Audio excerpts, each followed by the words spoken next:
behind the scenes at the 2026 Sedona International Film Festival. Take a peek. So, Patrick, Schweiss, Lisa, nice to Hey, meet Lisa, you. nice to meet you. Thanks How for are having you me. doing? I'm doing well. It's day 7. We're almost done. We're almost at the end. Yeah. It's been a great festival. I've got an amazing team, volunteers, everybody, just phenomenal. So it's been a successful festival so far. That's Knock on wood. wonderful. Yeah. So, how long have you actually been doing this festival? 32 years. The festival's 32. I've done 20. This is my 22nd. I took over in year 11, so I'm always 10 years behind what the festival is. Yeah, So yeah. it makes it easy to figure out. And what brought you to do this festival? Like, tell us your story. Yeah, What makes you famous? Yeah, so I was working for the Red Rock News, which my family owns, the Sedona Red Rock News, for 12 years. But I was also involved in some nonprofit groups. Well, the Sedona Film Festival, the parent company that had it, was the Sedona Cultural Park, went bankrupt in 2003. So some board members, led by Sheila Jackman, broke it away and formed their own 501c3, and they hired me to turn the festival around, get it out of debt, and bring it to the future.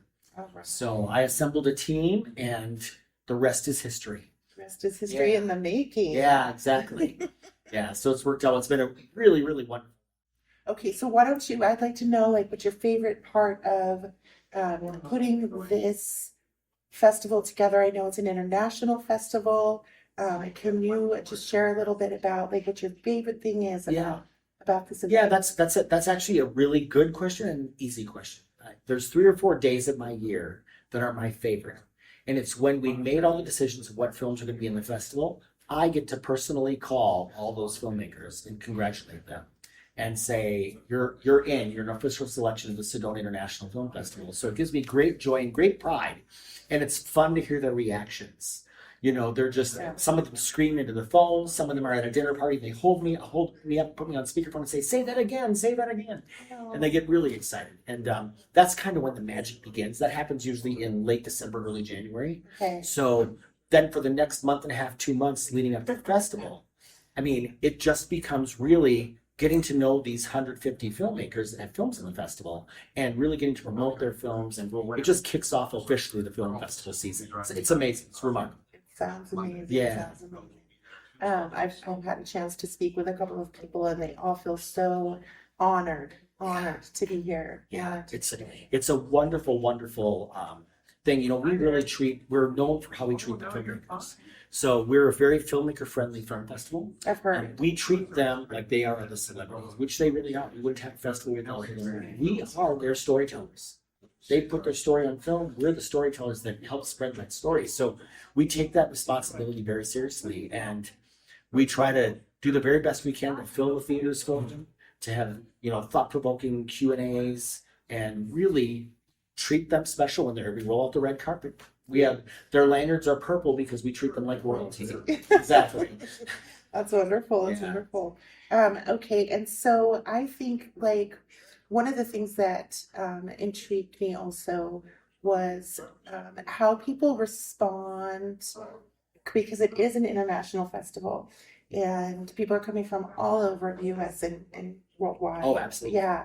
So I'm really curious to get your vibe on, like, how people respond to Sedona, how they respond to Northern Arizona if they have the opportunity to explore this precious land. Like, what's their You know, experience a lot of these here? people, it's a lot of filmmakers anyway. It's a lot of their first times in Sedona. Yeah. And you know, my very favorite thing is when a filmmaker arrives late at night and it's dark and they have no idea what they've driven into. And they wake up in their hotel the next morning and they open their blinds and they open their patio doors and they see our majestic red rocks and they're just blown away.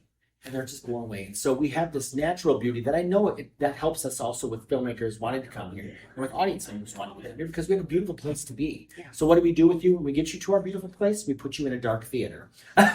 So, but that's where the magic happens. You know, they have somewhere they can watch a film or 2 films, go out and do a hike, come back and catch the evening show. You know, it's just something, whatever your take is, or if a husband and wife come and the wife is into films, the husband's not, you know, they can do a couple films together. He can go out hiking, golfing, or she can go out hiking, golfing, and everyone can enjoy whatever their version of a Sedona vacation is. Right. Yeah. So, and have people expressed to you just like that that's one of the reasons that they feel so excited is because Yes. they're coming here. Yeah, it's a main reason that they feel excited about coming here is that magic. You know, that we've got the magic of the film festival. The Red Rocks have the magic of Sedona, and it's really quite a remarkable experience. It's a great place, and we were blessed this week with phenomenally Perfect. amazing perfect. weather. Yeah, I mean, perfect. absolutely. Yeah. Right after the storm. Right after the storm. Yeah, Yeah, right. yeah. after So the it's storm. luckily that it got out of the system the week before the festival, and then in a week or so it's supposed to get cold again. But we have this Little window. this little time period. Perfect. Yeah, it's been- Do they ever make it over to Flagstaff? Like, do people ever stay a day or two before? You know, a lot of them or do, of after? course, go to the Grand Canyon because they're Yeah. not going to not go to the Grand Canyon when they're here. Right. So yeah, I think Flagstaff gets it. Jerome, Cottonwood, you know, so we've got this wonderful little bird, Nook. this little territory, this nook, yes, of great tourist destinations within just a couple of hours. Some it's a couple minutes. So, what got you into films? That's another Strictly by question. accident. Yeah. When I was working with Red Rock News, I started writing the film reviews, and I was not trained in it. I'm not a filmmaker. I wouldn't know how to even turn on a camera. I always say that I'm a glorified event planner because that's what we do. We plan this big event.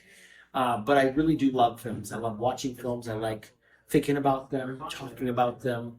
And when I was writing the movie reviews at the paper, that's why they approached me and said, you know, we like how you write. We like how you work on the boards of the other organizations you're on. So that's what got me into the job. And then every year, you love film even more because you see the talent and the work these incredible filmmakers, most of whom are young and just starting, are doing. I mean, we're helping to launch their careers, which is beautiful. Yeah, Yeah. that's cool. And the actors. Yes, and the The actors and little everybody. runs. Yeah, exactly. So it's remarkable to see. It's remarkable. That's wonderful.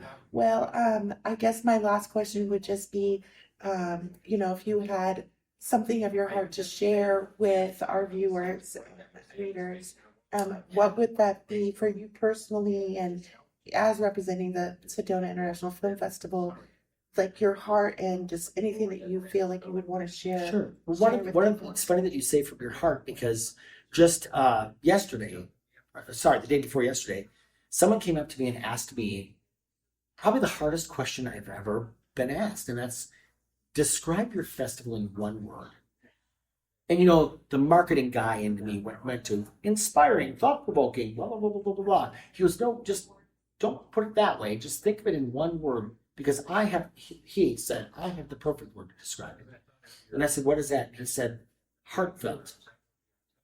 You have a heartfelt festival. We feel it every time we come. They've been coming for years. We feel it every time we come. Is that the films are heartfelt, and there's something that touches your heart. One of them, he's absolutely right. And then that was 2 days ago. Yesterday morning, someone sent me a text thanking me for everything that they've experienced at the festival. Totally unrelated. They don't even know this person I was talking to, and said this was the most heartfelt and spiritual thing I've ever experienced being part of this. So I think there's something there. I think there's really something there, and that's what we want people to take away. We want to change their lives. We want to change the way they look at things. We want to expose them to something they might not ever get to experience. I always use the tagline, you can experience the world without ever leaving your theater seat.